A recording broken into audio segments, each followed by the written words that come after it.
Hello,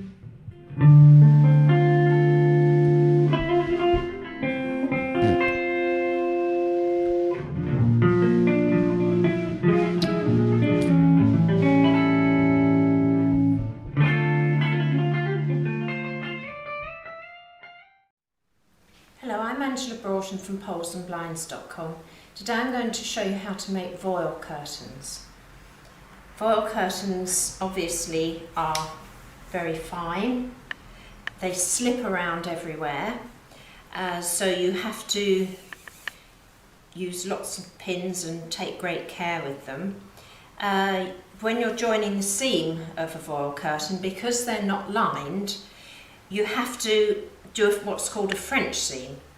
So I've obviously already sewn along this seam, but you have to machine the curtains so that the right side of the fabric on both sides is facing out. So you make the first row of machining with the right sides facing outwards.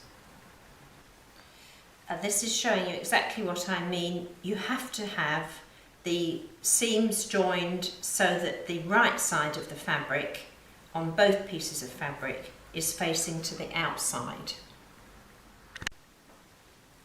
Voile is very, very slippery, so you must be sure to use lots of pins. When you've machined the seam together, press well, but make sure you haven't got your iron too hot or on steam, because you can end up making the fabric shrink and, worse still, scalding the fabric, and then voile will actually go up into a crinkled, melted mess. So after you've finished pressing all the way down the seam, turn it through and then press again, this time with the wrong sides facing outwards. So you then press all the way along the machine line, right the way down the full length of the curtain. So all the way down, and pin, because this is actually going to be the seam, and you now have a neatened selvage which is inside the French seam. For my voile curtains, I'm going to put a panel at the top and the bottom so that you don't see the wrong side of the voile curtain grinning through the hemline. So it's completely up to you the size that you want to make this panel, but I usually make them about 10 inches because you've got to turn in a small hem. And then at the top, and I make the top panel just a little bit bigger than the heading tape that I'm going to be using, or if you're going to be putting eyelets, it's just a matter of choice. But so that will be the heading tape, and then you've got the turnings. So you really want to cut the top panel about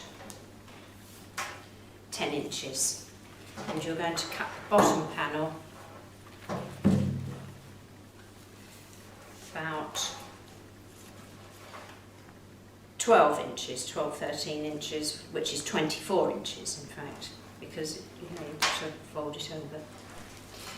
So here you are with the cut bottom panel, which you fold in half and press all the way along, but make sure that the pattern is running true as usual, because otherwise it will just look dreadful if the pattern's running out. And then fold in a little seam at the top, and both the top and bottom, exactly in half, because what you're going to end up doing is sewing the curtain inside this panel, and so the seams will need to be directly on top of each other, otherwise you'll see one of the sides grinning through from the other side of the voile. So when that's done, turn it through so that you've got the end neatened before you start to sew. just give it a quick pin, because as I said before, it's critical that this starts off completely on top of each other. Okay, machine down the side to neaten off the panel. Back stitch.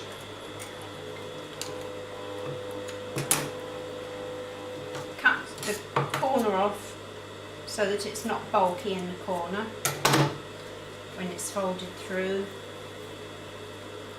Turn through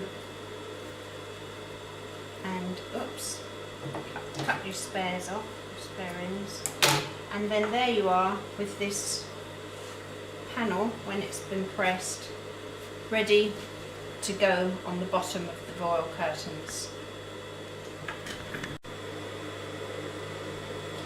You've got to make sure, as I said before, that the two top and bottom of the panel exactly meet, and also that the pattern matches right the way across, so you've got the bottom of the flower there and the little bit of the petal there. So pin it all along.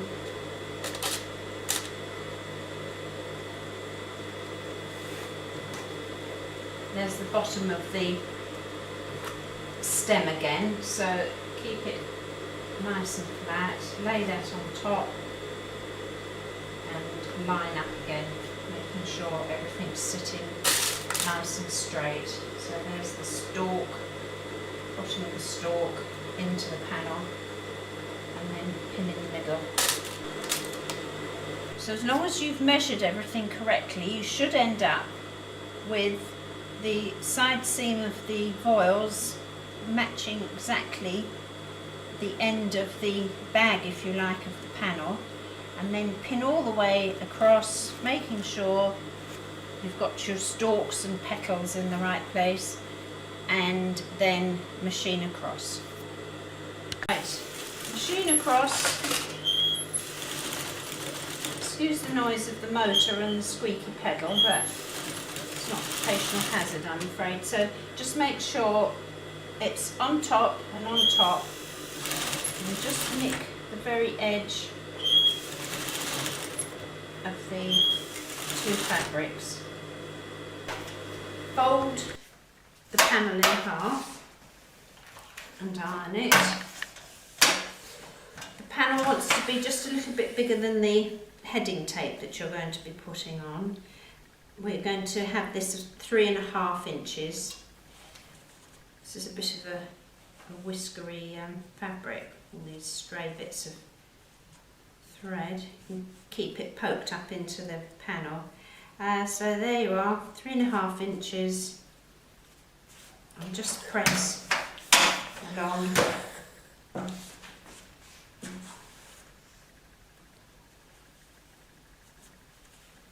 Making sure it sits on the top. 3.5 inches, and carry all the way across. I'm going to use a wave heading for these curtains, which is a very modern heading, which doesn't gather on the tape. You can actually use pencil pleat heading if you want to have a wave heading, but just don't pull the strings up.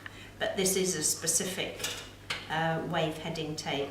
So fold it in slightly so you've got a neatened edge, and set it so that it's just a little bit down from the top so you don't see the hooks, and pin, and then same again at the bottom.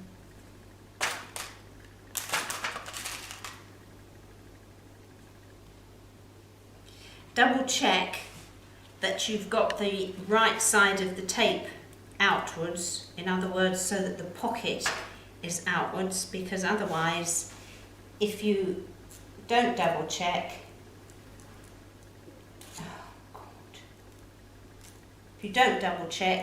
you'll end up finding that you've got the pocket side of the tape sewn inside, and then you'll have to undo it all to get the hooks in. So pin all the way across and then it's ready to machine. Here we are then with the heading tape pinned to the top of the curtain. This may seem an excessive amount of pins, but bearing in mind you're trying to hold this directly on top of each other and the voile without everything slipping and sliding around and sewing a heading tape on all at once, it's best to have more pins than too few and a disaster at the end. So the last thing to do after you've machined the heading tape in is to press the side seams of the curtain, and then there you have the voile curtains set into 2 sizes of panel with the heading tape sewn in to the top. Here are the voile curtains with the panel matching the bedspread, and they're all fitted with a wave heading, which means that the heading literally waves in and out and there's no gathering on the heading tape at all. It just pleats backwards and forwards like an eyelet curtain, and the curtains are fitted to a wooden cream curtain pole from Roll's Woodline range.